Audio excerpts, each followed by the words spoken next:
Patricia Van Auken says her son Paul was diagnosed with mesothelioma last year. This is a deadly form of cancer that covers many internal organs. Van Auken knows her son back home in Iowa is a strong and active man. She still cannot believe the news she heard last May that he was very sick. Oh my goodness, it was a shock. He was in so much pain, he couldn't hardly even talk to us. He couldn't get enough breath to talk to us. She says Paul gained enough strength to travel down to Mission to see her last month. She knew it may have been the last time she saw him. When the two decided to go for a drive, they came across a dog on the side of the road bleeding badly. I got out and ran, and he turned the car off and came, and everybody else, we had a full load, and everybody pretty much stayed in the car. Van Auken says they called animal control and were told the owners would have to pay for the pickup, the cremation, and the burial. She notes no one claimed ownership of the dog when animal control ran a check. Paul asked if he could take care of him. He got the okay. He picked up the dog and carried it to a veterinarian. He stayed with the dog for days before deciding he was going to bring the animal home to Iowa. He told the vet down here he wanted to take him up to Iowa.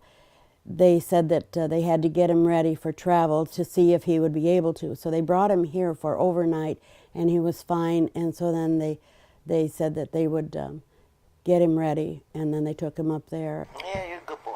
Van Auken says since returning home, Paul has been looking for a permanent home for the dog. She says he doesn't know how much longer he will be alive to care for the pet. I think it was meant to be. I've told others that. I've seen such a change with Paul.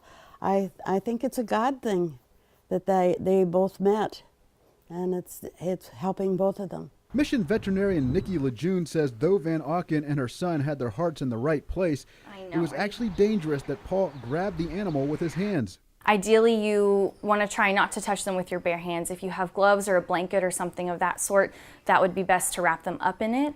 But anything with teeth can bite, and a lot of sick and scared animals will lash out with aggression. Lejeune adds Paul has done a good deed in taking care of the animal, and it's not unusual for him to feel better in the process. The human-animal bond is real, and it's very strong.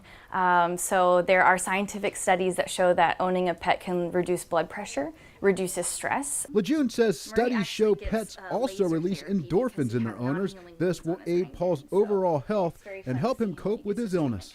Lejeune says if you see an injured stray animal, get it to the closest animal shelter as soon as possible. This way, its owner can find it quickly.